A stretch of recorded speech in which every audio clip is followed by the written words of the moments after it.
किरण काळे, उबाटाचे किरण काळे व मनोज गुंदेचा यांनी गेल्या 8 दिवसापूर्वी 10 दिवसापूर्वी संस्थेच्या जैन ट्रस्टच्या संस्थेच्या मालकीची स्टेशन रोड येथे असलेल्या हुंडेकरी चाळ या ठिकाणी मंदिर आहे आणि ते मंदिर पाडून आमच्या धार्मिक भावना दुखवल्या अशा पद्धतीचा आरोप करून त्यांनी कोतवाली पोलीस स्टेशनला अर्ज दिला की ह्या ट्रस्टी व अध्यक्ष व ट्रस्टीवर फौजदारी गुन्हा दाखल करून त्यांच्यावर कायदेशीर कारवाई करावी असा त्यांनी खोटा तक्रारी अर्ज दिला. त्यांनी तो अर्ज दिल्यानंतर आम्हाला सदर जो जागा जी आहे 20 जानेवारी 1975 रोजी श्रीमती मंगूबाई होरा यांनी ती जागा ट्रस्टला बक्षीस दिलेली आहे आणि बक्षीस देतेवेळी त्यामध्ये तिच्याकडे असलेलं सोनं नाणं भांडे कुंडे जे काय असेल ते सगळं त्या बक्षीस पत्रामध्ये तिने दिलेलं आहे आणि ज्या त्याच्याकडे जे होतं त्याच्या जागेत ते संपूर्ण त्यांनी जागेत लिहिलेलं आहे. तिथं तिने कुठेही मंदिर आहे असं सन 1975-76 पत्रामध्ये कुठेही लिहिलेलं नाही. ऍक्च्युली पाहिलं वास्तविक पाहता त्या ठिकाणी कुठलंही जैन मंदिर किंवा कुठलंही मंदिर नव्हतं व नाही. अशी खरी परिस्थिती असताना स्वतःची राजकीय पोळी भाजण्यासाठी मी कोणीतरी आहे हे दाखवण्यासाठी त्या ठिकाणी त्यांनी मंदिर आहे आणि मंदिर पाडलं आणि हिंदूच्या धार्मिक भावना दुखवल्या हे खोटे नाटे आरोप करायला सुरुवात केली. तर त्या आरोपाचं आम्ही खंडन करतो. ते आरोप मी सगळे फेटाळून लावतो. जर मंदिर जर नव्हतं तर पाडायचा याचा काही संबंध त्या ठिकाणी येत नाही. पण आता या संदर्भात त्यांनी सगळ्या सोयीची देखील भेट घेतली आहे. धंगेकर सुद्धा यामध्ये आता त्यांनी उडी मारली आहे. निलेश लंके देखील यात लक्ष घालत आहेत. तुम्ही केलेले आरोप खोटे आहेत असं त्यांचं म्हणणं आहे. मात्र ते देखील म्हणतात की तुम्ही जे आरोप करताय ते खोटं आहे. आता नेमकं किती झालं? आता तुम्ही विचारल्याप्रमाणे पुण्याहून आलेले दंगेकर खासदार निलेश लंके, किरण काळे आणि मनोज गुंदेचा यांनी अजून जे वेगळ्या प्रकारचे जे आरोप केले की त्यांचं म्हणणं आहे की सदर ट्रस्टची जी जागा आहे ती जागा तुम्ही विकली, त्याचा तुम्ही खरेदी खत करून दिलं जागा दुसऱ्याने, ती जागा ती दुसऱ्याने बळकावली असा त्यांचा आरोप होता. परंतु ज्या वेळेला मी पहिल्या दिवशी प्रेस कॉन्फरन्स घेतली त्यामध्ये वर्तमानपत्रात आणि मीडियाला माहिती दिली होती की सदरू जागा आम्ही कोणालाही साठेखत करून दिली नाही किंवा कोणालाही खरेदी खत करून दिली नाही. सदरू जागा आजही आता या क्षणालाही ट्रस्टच्या मालकीचीच आहे. त्यामुळे त्यांनी केलेले आरोप हे खोटे. मी कागद पुरावे निश्चित दाखवायला तयार. सुप्रिया सुळेंनी तर आता मुख्यमंत्र्यांकडे मागणी केली की या सगळ्याची सखोल चौकशी करावी. असे राजकारणी लोकांचं कामच असतं. कोणी आपल्याकडे आता मी बी जर निर्णय घेऊन गेलो ना तर ते माझी बाजू ऐकून घेतील. मी सांगते मी CM ला बोलते. ते राजकीय पुढवायचं काम असतं. त्यांना कारण काय असतं की त्यांना एक साईड माहित असते, त्यांना दुसरी बाजू माहित असते. त्यामुळे त्याला मी महत्व देते तितके त्याच्यात काही तथ्य नाही. आज तुम्ही निवेदन दिले, काय मागणी? आम्ही मागणी केली की आमच्या विरुद्ध जे खोटा अर्ज जो कोतवाली पोलीस स्टेशनला दिलेला आहे तर त्या ठिकाणी मंदिर पाडून धार्मिक भावना ज्या दुखवल्या त्या संदर्भात मी अर्ज दिलेला आहे. त्या अर्जात दिले की खोटा अर्ज देणाऱ्यावर याची सखोल चौकशी व्हावी आणि खोटा अर्ज देणाऱ्यावर कायदेशीर कारवाई व्हावी अशी आमची मागणी.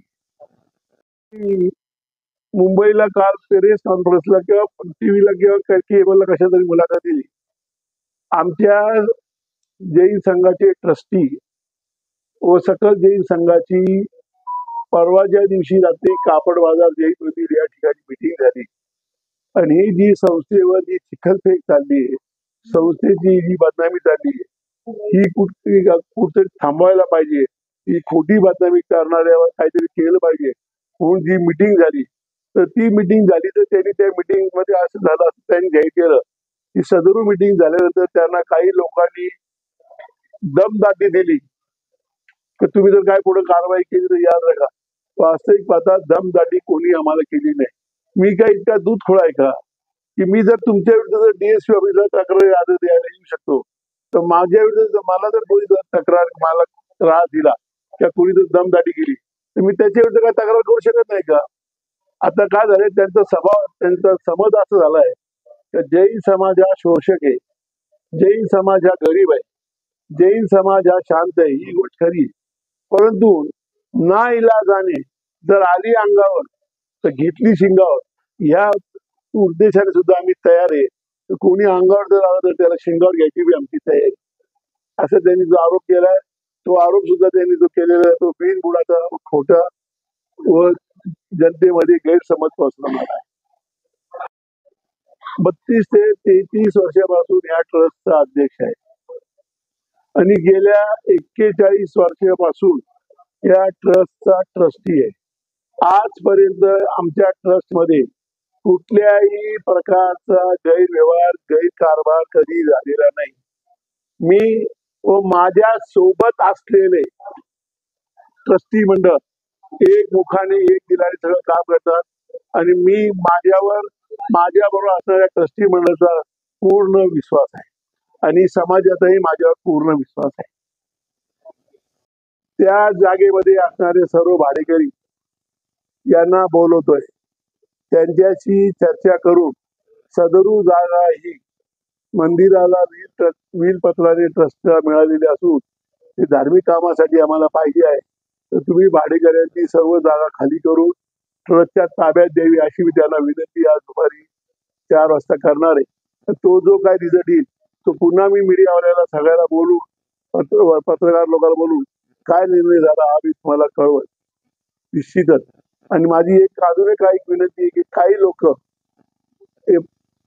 पुढे आलेले निवडणुका आणि मी स्वतः काहीतरी आहे असं दाखवायला जे अस्तित्व करतात. वास्तविक पाहिलं तर आजपर्यंत जे काही चाललंय शांततेने या मार्गाने चाललंय. पण काही लोकांनी जे काल मीडियामध्ये भाषण, जे आक्रमक जे भाषण केलं, तर जर नाही तो कब्जा जर भेटला तर आम्ही स्वतः जाऊन त्या ठिकाणी तो कब्जा घेऊ, कुलूप तोडू, काय केस झाली तर आम्ही आमच्या अंगावर घेऊ. वास्तविक पाहिलं तर काही तुमची तशी करायची शांततेने मार्गात चाललेलं आहे, ते चाललं असताना कुठेही ढवळाढवळ करायचं तुमचं काही कारण नाही. तुम्ही काय मंदिरच्या ट्रस्टचे मेंबर नाही किंवा ट्रस्टच्या मंदिरशी तुमचं कधीही संबंध नाही. त्यामुळे तुम्ही कशाला ढवळाढवळ करता की मी जाऊन कब्जा घेईल, कुलूप तोडील आणि हे करील. ही जी वाक्य, ही जी तुमची भाषा आहे, ही दादागिरीची आणि गुंडगिरीची जी भाषा आहे, ही नसावी असं मला वाटतं.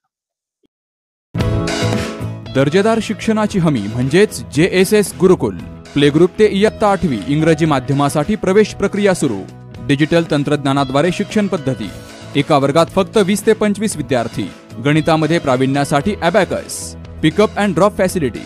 ठिकाण बालाजी कॉलनी, अंबिकानगर, केडगाव, अहमदनगर. संपर्क 0241 241 7007, 9403 98 7007 आणि 9371 38 8007.